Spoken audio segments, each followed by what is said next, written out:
Hello guys, welcome है। तो देखिए हम लोग साइमेट्रिक और स्क्यू साइमेट्रिक मैट्रिक्स पढ़ रहे थे और लास्ट लेक्चर में हम लोगों ने इसके बहुत सारे प्रॉपर्टीज़ देखे जो काफ़ी इम्पॉर्टेंट हैं और एग्ज़ाम में डायरेक्टली पूछे जाते हैं। ठीक है। उसके आगे आज हम लोग देखो रैंक से रिलेटेड कुछ इंपॉर्टेंट प्रॉपर्टी यहाँ पे देखेंगे।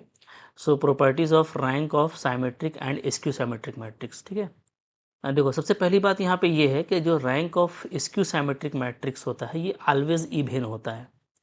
ये आप नोट कर लीजिए। ठीक है। इसलिए इसका वजह क्या है, देखो तो मैंने आपको बताया था। इसका वजह ये है कि अगर हम लोग डिटर्मिनेंट की बात करें, ठीक है, तो determinant determinant of SQ symmetric matrix symmetric matrix. ठीक है। ये क्या होता है, तो इसको आप समझेंगे तो आपको समझ में आ जाएगा। तो determinant of skew symmetric matrix ये होता है, अगर मान लो ऑफ एन क्रॉस एन, ठीक है, मान लो इसका ऑर्डर एन क्रॉस एन है, तो ये जो होता है आपका परफेक्ट स्क्वायर होता है। ऑलवेज क्या होता है, परफेक्ट स्क्वायर। ठीक है। कब होगा, जब आपका एन जो है वो क्या होगा, इवन होगा। ठीक है। और अगर आपका एन ऑड होता है तो उस केस में क्या होता है, उस केस में ये ज़ीरो होता है। तो डिटर्मिनेंट या तो ज़ीरो होता है या तो परफेक्ट स्क्वायर होता है। अगर इवन होगा तो परफेक्ट स्क्वायर होगा और ऑड होगा तो जीरो होगा। अब आप समझिए। ठीक है। ऑड का मतलब ये हुआ कि अच्छा, ये मैंने बहुत आसानी से प्रूफ किया था। अगर आप भूल भी जाओ तो आप एक बार रिकॉल कर सकते हो। क्या होता है कि अगर हम लोग बात करें स्क्यू सिमेट्रिक मैट्रिक्स का, तो फॉर स्क्यू साइमेट्रिक मैट्रिक्स, ठीक है, साइमेट्रिक मैट्रिक्स, तो इसमें आप देखोगे कि क्या होता है, ए का जो ट्रांसपोज है वो क्या होता है, वो आपका माइनस ए होता है। ओके। तो अगर आप डिटर्मिनेंट यहाँ पे लगाएंगे तो ए का ट्रांसपोज इज इक्वल टू क्या हो जाएगा, माइनस ऑफ डिटर्मिनेंट ए होगा। राइट। अब देखो ए का ट्रांसपोज सिंपली डिटर्मिनेंट ए के बराबर होता है। और यहाँ से अगर मैं माइनस को बाहर निकालना चाहूँ तो चूंकि ए मेरा n क्रॉस n साइज का मैट्रिक्स है, तो ये क्या होगा, तो ये -1 का पावर n होगा इंटू डिटर्मिनेंट ए होगा। ये आप पहले से जानते हैं। ठीक है। ओके। अब देखिए, अगर n आपका यहाँ पे इवन है, अगर n इवन है तो जो डिटर्मिनेंट a है वो इक्वल टू क्या होगा, वो डिटर्मिनेंट a आ जाएगा। यानी ये कोई भी रियल हो सकता है, बट ये रियल नहीं होता है बल्कि परफेक्ट स्क्वायर होता है। ये हम लोग देख चुके हैं। ठीक है। आप इसको वेरीफाई कर सकते हैं। जैसे मैंने आपको एक एग्जांपल दिया था कि मान लो मेरे पास में कोई स्क्यू सिमेट्रिक मैट्रिक्स है। Late A skew symmetric matrix, ठीक है, ऑफ ऑर्डर 2, छोटा सा ले रहा हूँ मैं, ऑफ ऑर्डर 2। ठीक है। क्योंकि हमको यहाँ पे इवन ऑर्डर पे वेरीफाई करना है तो मैंने इवन ऑर्डर का लिया। ए मैं ऐसे डिफाइन कर रहा हूँ, मान लो ये आपका, चूंकि स्क्यू सिमेट्रिक मैट्रिक्स है तो जो डायगोनल है वो जीरो होगा और यहाँ पे अगर 5 होगा तो यहाँ पे -5 होगा। ठीक है। इस केस में आप देयरफॉर आप अगर इसका डिटर्मिनेंट निकालते हैं तो वो क्या आएगा, तो वो आपका आएगा 25, यानी 5 का स्क्वायर। ठीक है। तो इसी तरीके से कोई भी आप इवन ऑर्डर का लोगे तो वो परफेक्ट स्क्वायर आएगा। ठीक है। अच्छा, और अगर एन हमारा ऑड होता है, ठीक है, अगर ऑड होगा तो देन क्या हो जाएगा ये रिलेशन, तो determinant A is equal to हो जाएगा माइनस ऑफ डिटर्मिनेंट ए। ठीक है। तो यहाँ से हो जाएगा 2 of determinant A is equal to 0, यानी जो डिटर्मिनेंट ऑफ ए है वो क्या आ जाएगा, वो आपका 0 आ जाएगा। तो डिटर्मिनेंट ऑफ ए या तो 0 या तो परफेक्ट स्क्वायर होता है। ठीक है। तब आपको ये समझ लेना है कि अगर मान लीजिए मेरे पास में जो मैट्रिक्स है वो ऑड ऑर्डर का है, समझिएगा। ठीक है। चलो थोड़ा सा यहाँ पे स्पेस क्रिएट करेंगे, फिर हम लोग क्यू MCQ भी देखने वाले हैं। ओके। तो याद रखिएगा, अगर मान लीजिए ठीक है, अगर मेरा मान लो जो मैट्रिक्स है, if skew symmetric matrix skew symmetric matrix symmetric matrix is of order 3, अगर ये 3 ऑर्डर का है, बात समझ में आ रही है ना, तो चूंकि ये ऑड है तो डेफिनेटली क्या हो जाएगा, तो जो डिटर्मिनेंट ऑफ ए है वो 0 हो जाएगा। डिटर्मिनेंट ऑफ ए 0 होने का मतलब ये है कि जो रैंक है, ठीक है, वो क्या होगा, तो वो डेफिनेटली क्या होगा, आपका 3 से छोटा होगा। Rank must be smaller than 3। Okay. तो चूंकि आपका जो डिटर्मिनेंट है वो 0 आ गया है, तो यहाँ पे जो रैंक है वो क्या हो सकता है, वो या तो 1 होगा या तो 2 होगा। राइट। लेकिन जब 1 होगा तो फिर से डिटर्मिनेंट 0 हो जाएगा, क्योंकि हर ऑड पे, जो भी ऑड है उस पर क्या होगा, उस पर डिटर्मिनेंट 0 हो जाता है। तो यहाँ पे रैंक जो 3 से स्मॉलर है तो वो एग्जैक्टली क्या होगा, 2 होगा। ठीक है। चूंकि रैंक आपका 1 भी नहीं हो सकता, इसलिए कि रैंक अगर 1 होगा तो उस केस में क्या होगा, उस केस में हमको अच्छा ये ध्यान दीजिएगा कि रैंक वन का मतलब क्या है कि सिंगल एलिमेंट, ठीक है। तो यहाँ पे जो ऑड मतलब है ना, तो वो ये है कि हमारा n का वैल्यू क्या हो, चूँकि वन सिंगल एलिमेंट अगर होगा तो डेफिनेटली क्या होगा, उसको स्क्यू सिमेट्रिक क्या डिफाइन करेंगे, तो n मेरा 2 हो या 3 हो, ठीक है, तो n ग्रेटर देन 2 पे ही बात किया जाता है।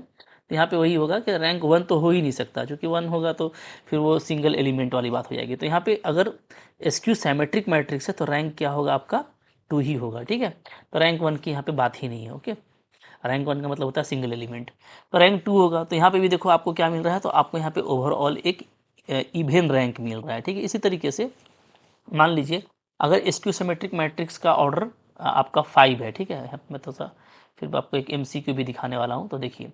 और इसी तरीके से मान लो अगर स्क्यू सिमेट्रिक मैट्रिक्स है, ठीक है, जिसका कि ऑर्डर क्या है आपका 5 है या 7 है या 9 है, कुछ भी है इस तरह का ऑड है, तो उस केस में क्या होगा कि उस केस में जो आपका डिटर्मिनेंट है वो 0 हो जाएगा, ठीक है। और इससे जो छोटा माइनर है, तो इससे छोटा माइनर आपका इवन ऑर्डर का भी होगा और ऑड ऑर्डर का भी होगा, लेकिन ऑड वाले में सारे में क्या हो जाएगा, ये 0 हो जाएगा। तो ओनली जो रैंक बचेगा वो क्या बचेगा, वो कोई इवन माइनर से ही बचेगा। तो यानी रैंक हमारा क्या होने वाला है, यहाँ पे भी इवन होने वाला है, ठीक है।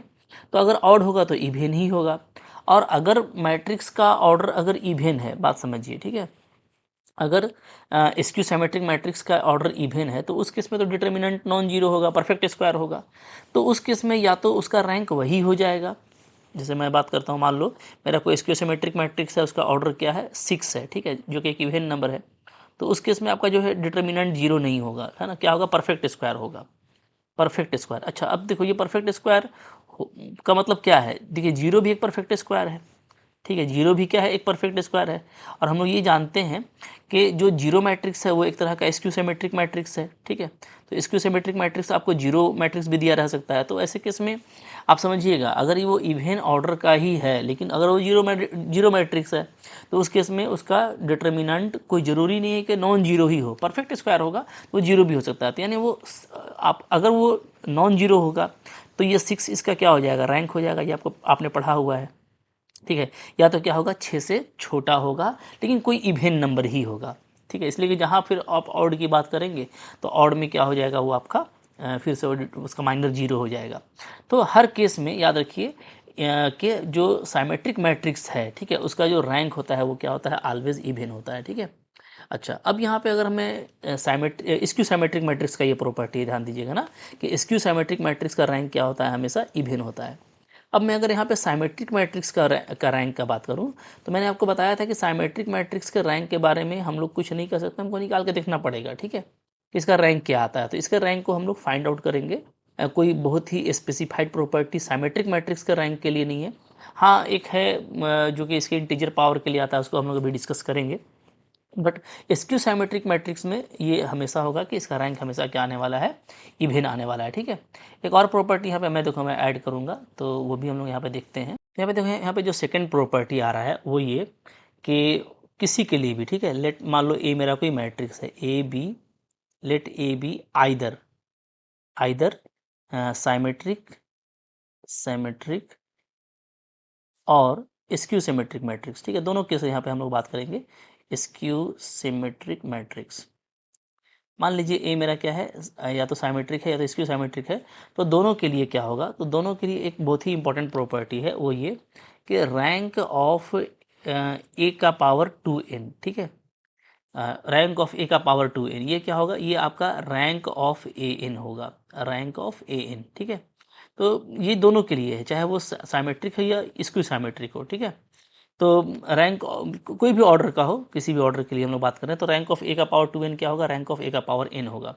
यानी अगर मैं n को 1 लेता हूँ, ठीक है, अच्छा ये मैंने प्रूफ किया हुआ है, मेरा एक लेक्चर है वहाँ पे आप जाकर के इसको नलिटी वाले नल स्पेस का यूज़ करके आप इसको प्रूफ कर सकते हैं, ठीक है। तो अगर मैं n को 1 लेता हूँ तो यहाँ पे क्या बात आ जाएगी, तो यहाँ पे ये आ जाएगा कि रैंक ऑफ ए का पावर जो स्क्वायर है वो क्या होगा, वो आपका सिंपली रैंक ऑफ ए होगा, ठीक है। अच्छा अगर मैं n को 2 लेता हूँ, 2 लूँगा तो यहाँ पे क्या आ जाएगा, तो यहाँ पे आ जाएगा आपका रैंक ऑफ ए का पावर 4, ठीक है, इधर हो जाएगा इक्वल टू क्या होगा, इक्वल टू आपका इधर आ जाएगा रैंक ऑफ ए का पावर स्क्वायर।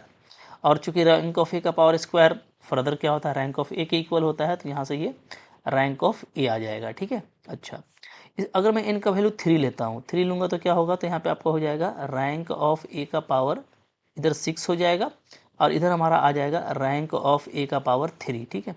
लेकिन रैंक ऑफ ए का पावर 3 को मैं फर्दर नहीं कह सकता कि ये रैंक ए के इक्वल होगा कि नहीं होगा, ठीक है, क्योंकि यहाँ पे इस तरह का कोई उस तरह का डेफिनेट प्रॉपर्टी नहीं है। तो अगेन आप फिर इनका अगर वैल्यू 4 लोगे तो आप ये देख सकते हो कि क्या होगा कि रैंक ए का पावर जो 8 है, इधर 8 हो जाएगा, इधर आपका हो जाएगा रैंक ए का पावर रैंक ऑफ ए का पावर 4 होगा, ठीक है। तो रैंक ऑफ ए का पावर 4 अगेन क्या होता है, रैंक ए हो जाता है। तो रैंक ए वाला केस अगर आप देखेंगे ना, तो रैंक ए वाला केस कहाँ कहाँ पे हमको मिलता है, तो देखो रैंक ए कहाँ कहाँ पे मिल रहा है। एक तो आपको जब आप स्क्वायर ले रहे हो तब रैंक ए मिल रहा है, 4 ले रहे हो तब भी रैंक ए के इक्वल आ जा रहा है, 8 ले रहे हो तब भी ये रैंक ए के इक्वल आ जा रहा है, ठीक है। तो 2 का 4 8, तो यहाँ से एक और भी हम लोग जो है प्रॉपर्टी थोड़ा सा कर सकते हैं जनरलाइज, ठीक है, जो आपसे पूछा जाता है कभी कभार एग्जाम में। तो वो ये कि मैं ये कह सकता हूँ थर्ड नंबर में, ठीक है, कि अगर दोनों फॉर साइमेट्रिक या skew symmetric matrix, for symmetric या स्क्यू साइमेट्रिक, ठीक है, दोनों में से कोई भी होगा तो ये काम करेगा। और स्क्यू साइमेट्रिक क्या होगा जी, जो रैंक ऑफ ए का पावर 2n है, ए का पावर 2n ध्यान दीजिएगा ना, चूंकि यहाँ पे देखो 2 है, 4 है, 8 है, यानी 2 2 का स्क्वायर, 2 का पावर 3, तो ये आपको रैंक ऑफ ए के बराबर मिल जाएगा। तो ये एक रिजल्ट है जो आप याद रख सकते हो कि रैंक ऑफ ए का पावर 2n रैंक ए के बराबर होता है, यानी ए स्क्वायर, ए 4, 8, ये सब आपको रैंक ए के बराबर होगा। और बाकी के लिए आपके पास में यही एक रिजल्ट है कि रैंक ए का पावर 2n क्या होता है, रैंक ए एन होता है। तो ये मैंने प्रूफ किया है, ठीक है। बस यही बातें हैं। तो जो चीज़ एक कह सकते हो कि सर्टेन प्रॉपर्टी है, वो आप याद रख सकते हैं, वो आपको एग्जाम में काम आएगा। अब जो सर्टेन नहीं है तो उसको हम लोग एग्जाम में क्वेश्चन के अकॉर्डिंग करेंगे, ये क्वेश्चन प्रैक्टिस से आ जाता है, ठीक है। तो होता क्या है कि बच्चे जब याद करते हैं ना, तो इन जनरल ऐसे बोल देते हैं कि कोई भी पावर n ले लो तो वो रैंक ए के बराबर होगा, तो ऐसा नहीं, ठीक है। जो बातें यहाँ पे है मैंने बता दी, आपको ये प्रूफ भी किया हुआ है। तो चूंकि अभी ये प्रॉपर्टीज़ का लेक्चर है तो मैंने ये आपको यहाँ पे समझा दिया है, आप इसको याद कर लीजिए अच्छे से, ओके। यहाँ पे दो बातें इंपॉर्टेंट हो गई कि साइमेट्रिक या स्क्यू साइमेट्रिक के लिए आपके पास में ये प्रॉपर्टी है। सिंपली अगर साइमेट्रिक मैट्रिक्स है तो मैं उसके रैंक के बारे में, रैंक ऑफ मैट्रिक्स के बारे में कन्फर्मली कुछ नहीं कह सकता। हाँ, लेकिन अगर स्क्यू साइमेट्रिक है तो मैं इस प्रॉपर्टी से कह सकता हूँ कि रैंक जो होगा वो ऑलवेज एक इवन नंबर होगा, ठीक है। क्लियर है। अच्छा, अब यहाँ से देखो एक क्विक एमसीक्यू है जो कि एक इंपॉर्टेंट क्वेश्चन है, एक बार एग्जाम में आया हुआ है। इस तरह का क्वेश्चन आप देख सकते हो, आपको पूछता है अच्छा यहाँ पे थोड़ा सा इस तरीके का हो गया ना, ये थोड़ा सा मैं इसको करेक्शन कर लेता हूँ, ठीक है, क्योंकि ये क्वेश्चन है आपका, ओके। यस, अब ठीक है। तो अब देखोगे आप कि क्या है, क्या यहाँ पे rank of 4x4 skew symmetric matrix आपको पूछ रहा है कि क्या होगा, ठीक है। 4 होगा, 2 होगा, 3 होगा, आइदर 2 और 4 होगा। तो आप जैसा आपने देखा कि अगर स्क्यू साइमेट्रिक मैट्रिक्स है तो आपको देखते ही पता चल जाएगा कि जो इसका रैंक है वो क्या होना चाहिए, वो एक इवन नंबर होना चाहिए, ओके। अगर इवन होना चाहिए तो 3 तो कभी नहीं होगा। अच्छा, अब देखो ये चूँकि 4x4 का है और स्क्यू साइमेट्रिक है, तो 4x4 का स्क्यू साइमेट्रिक मैट्रिक्स तो जीरो मैट्रिक्स भी होता है, ठीक है, जबकि कभी भी इसका रैंक क्या होगा, आपका 4 नहीं होगा। तो इसलिए हम कन्फर्मली 4 नहीं कह सकते, ठीक है। हाँ, बहुत सारा ऐसा आपको स्क्यू साइमेट्रिक मैट्रिक्स मिलेगा जिसका जो है वैल्यू जो है एक परफेक्ट स्क्वायर आएगा, जैसा हम लोग बोले कि रैंक अगर आप इवेन नंबर लिए हो यहाँ पे, चूँकि यहाँ पे आपने इवेन लिया हुआ है 4x4, ठीक है। तो इसमें क्या होगा, इसमें जो डिटर्मिनेंट ए है वो क्या होगा, वो या तो परफेक्ट स्क्वायर होगा, है ना। तो ये परफेक्ट स्क्वायर आपका अगर नल मैट्रिक्स है तब तो वो जीरो भी हो सकता है, तो 4 होगा ये कन्फर्म नहीं है, ठीक है। 4 से छोटा 2 ही होगा ये भी कन्फर्म नहीं है, क्योंकि अगर ये नन जीरो कोई आपका होता है स्क्यू सिमेट्रिक मैट्रिक्स तो उसके केस में 4 ही इसका रैंक हो जाएगा। तो या तो 2 होगा या तो 4 होगा, बट ऑलवेज इवन होगा। तो यहाँ पे ऑप्शन नंबर 4 करेक्ट है। तो देखो कैसे रिजल्ट से बिल्कुल क्विकली इस तरह का क्वेश्चन आपका बन जाएगा, ठीक है। तो अभी देखो बहुत कुछ करना है हम लोगों को। जिस तरह से मैंने साइमेट्रिक और स्क्यू साइमेट्रिक मैट्रिक्स कवर किया है, उसके तरह से मैं हर तरह के मैट्रिक्स को कवर करूंगा। जब क्वेश्चन प्रैक्टिस करेंगे तो असल में क्वेश्चन प्रैक्टिस होता है कि आप किस तरीके से अपने रिजल्ट्स को, प्रॉपर्टीज़ को इम्प्लीमेंट करते हो, तो वो जो है बिल्कुल आपके लिए हेल्पफुल रहेगा। तो आई होप आपको ये छोटा सा लेक्चर अच्छा लगा होगा। अच्छा लगा होगा लाइक ज़रूर कीजिएगा, कोई कमेंट है तो कमेंट कर सकते हैं, कोई दिक्कत है वो भी कमेंट कर सकते हैं, ठीक है। शेयर कीजिए और चैनल पर नए हैं तो सब्सक्राइब करके रखिए, ठीक है। Thank you very much.